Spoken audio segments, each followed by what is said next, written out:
Ukraine says it has retaken as many as 20 towns and villages in the east of the country in the space of just the last 24 hours, with Russian troops in retreat. Now, Russia hit back with missile strikes on the city of Kharkiv, causing blackouts there.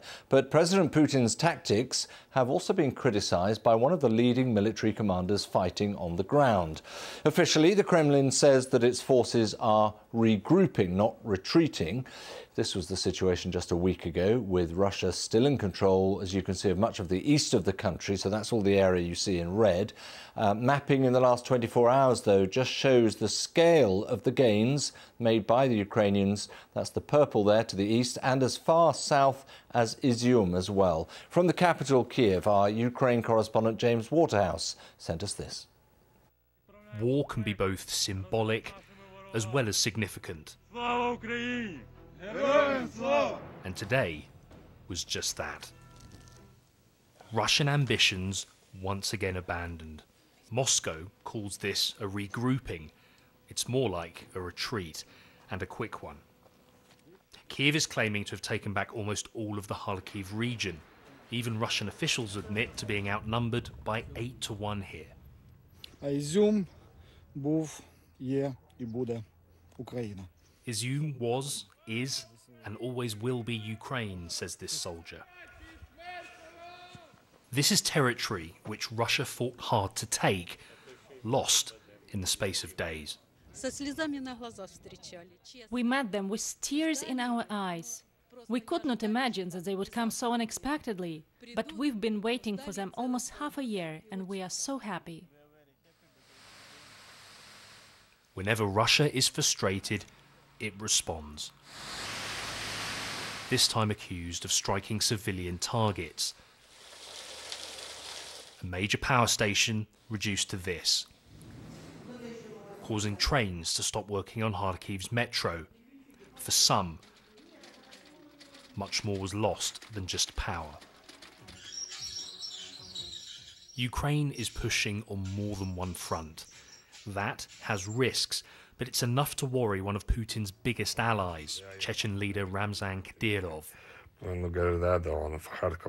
If changes are not made, he said in an online post, I will be forced to go to the country's leadership. This is the most significant Russian withdrawal since they pulled out from Kyiv in late March. The human cost for both countries remains huge, and on whether it's a price worth paying, the majority of Ukrainians feel there is no choice. This is about survival, and the idea of making any concessions to Russia remains unfathomable.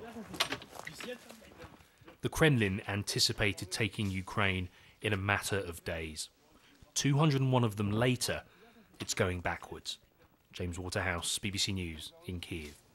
As we've been hearing, Moscow's response to these Ukrainian advances is to emphasise very much on the word regrouping, not retreating. Our Russia editor, Steve Rosenberg, assesses both the long and short-term issues facing President Putin. Well, the reaction from the Kremlin today was, this is no problem at all. It's quite interesting that Vladimir Putin made no mention of Russia's retreat.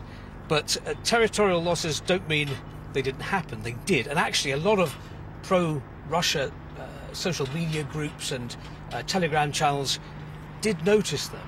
And they blamed the Russian Defense Ministry for mistakes on the battlefield. But I want to go back to Vladimir Putin and make this point that, I used to view Putin as a top-notch escape artist, almost sort of a Kremlin version of Harry Houdini. Who, no matter how many ropes or chains were tying him up, he always seemed to get out of the most difficult situation and come out on top. But all that seemed to change after Putin's decision to invade Ukraine, which has gone not according to plan, clearly not gone according to plan.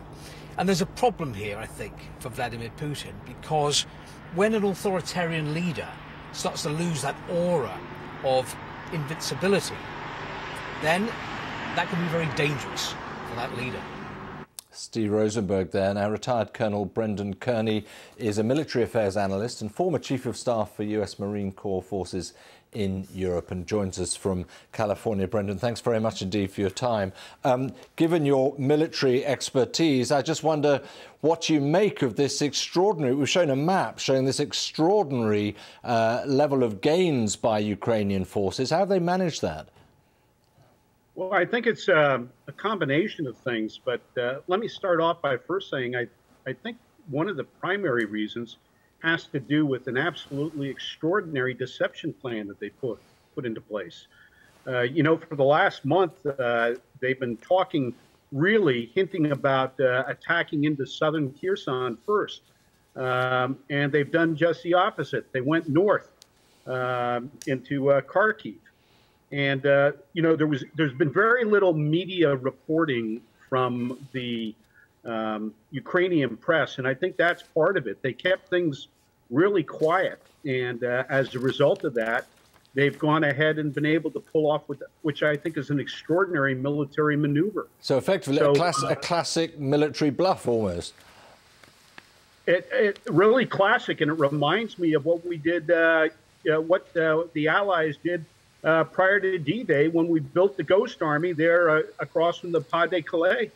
And really, it fell right into Hitler's convictions, and that's not where we landed. So this is really, this combined with technology, better command and control, better leadership, higher morale, really has put the Russians on their heels, and they're showing their, they've got their tennis shoes on. They're running fast back towards the Russian border. Right, but I mean, we've used this word a few times, regrouping. They will regroup, and I'm sure they will come again. What would you say would be the concern now for Ukrainians, who clearly, in terms of morale, are on a very much an upward trajectory at the moment? Well, you know, the Russians certainly are going to have to regroup. There's no way that they're going to be able to really conduct offensive operations or even comprehensive defensive operations unless there is some type of regrouping going on. But, you know, here I read today that Putin relieved the commander of the Russian Western armies.